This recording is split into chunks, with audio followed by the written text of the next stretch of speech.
So, whole purpose, so this section is flowers. The whole purpose of a plant having a flower is to attract pollinators, but big picture, reproduce, have babies. So the whole purpose of having a flower is for it to have babies. Now, do you remember what we call flowering plants? Because it just calls them flowering plants right here. What's the academic term? It does start with an A. Angiosperm. Angiosperms. Any plant that has a fruit or a flower is considered an angiosperm. Okay, so these are the intro slides. The only thing I want to get from this intro slide, and this is a reiteration, but pollen is considered a microspore. We've said this before. But eggs are considered megaspores. So when you see microspore and megaspore, micro is pollen, that's the boy part, and mega is the eggs, the female part, or the girl part. All right.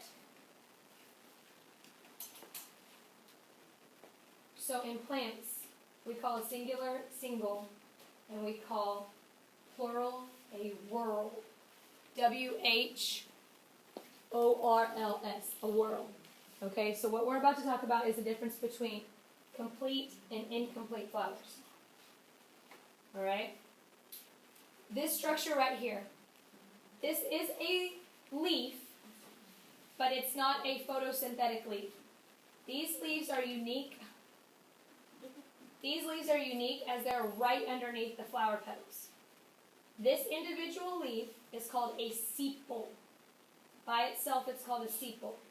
When this flower closes up, these are the leaves that cover it to protect it. And then when it opens up, these are the leaves right beneath it. Sepal.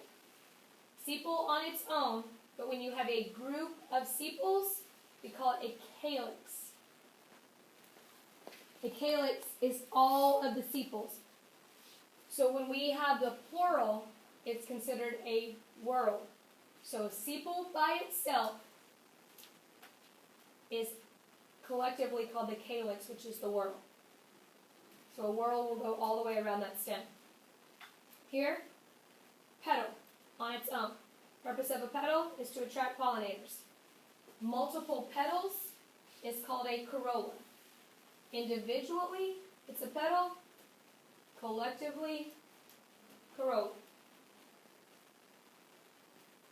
Right here is the boy part of the plant.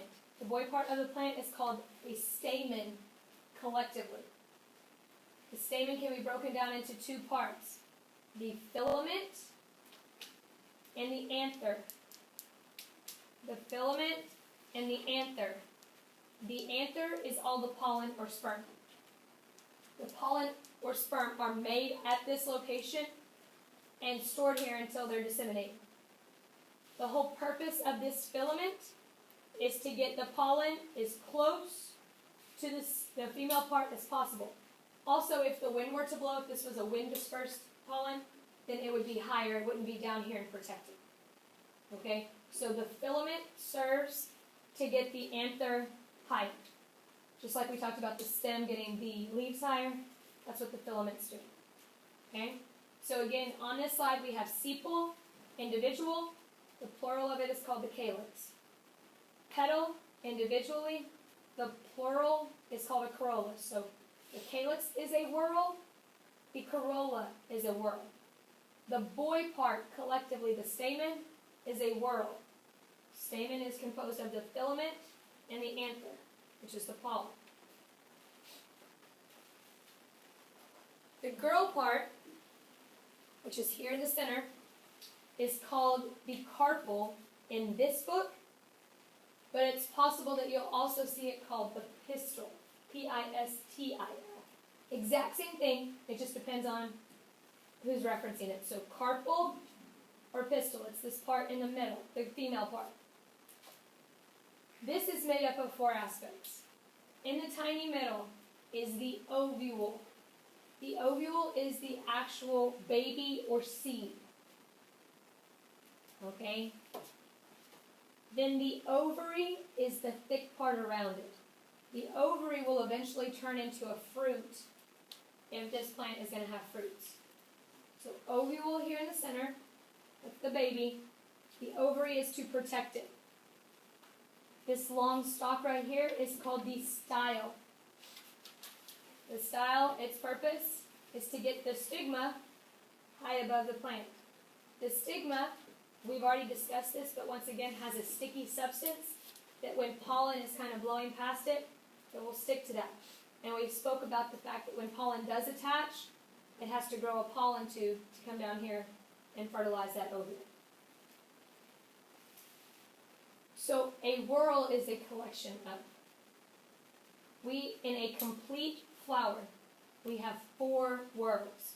Whorl number 1 would be the calyx, which are the sepals. Whorl number 2 would be the corolla, which are the petals. Whorl number 3 would be the stamen, which is the boy part, composed of the filament and the anther, which is the pollen. Whorl number 4 would be the carpel or pistil, which is the girl part, which itself has 4 parts. The ovule, which is the baby, the ovary, which is that protective structure, the style, and the stigma. Everybody okay with the 4 whorls? Any questions? Okay. So if I didn't have that diagram, I would go over, or this model, I would go over this again. But pointing out that each is considered a whorl. So the calyx is a whorl, the corolla is a whorl, the boy part is a whorl, and the girl part is a whorl. You can see that we have multiple boy parts, which is, again, a parallel with animals because males always produce far more sperm than there are eggs available. And this increases their chances of variation as well as survival. Okay? Complete flowers have all 4 whorls. So they have the calyx, the corolla, the stamen, and the carpel, or the pistil. Incomplete flowers are missing one of those, and it's usually, they're either a full boy flower or a full girl flower. So they're incomplete because they're missing one of those. Okay, it's not that you have a flower that's missing petals. Does that make sense?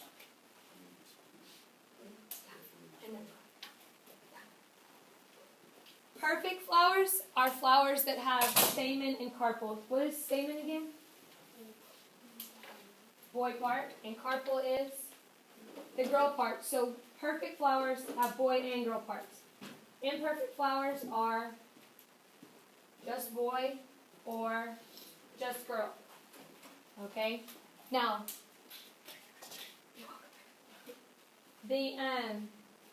you can say I have a perfect complete flower. Like those would be 2 that would go together. Does that make sense? Or an imperfect and complete flower. Like that's the way it would go if they're labeling or you're reading a test question. This is as far as I wanted to get today. Does anybody have any questions? So like the round? Uh-huh. We're not going to have another by number? No, not by number. I was just numbering to let you know that there should be 4 total. Okay. Okay? Other questions?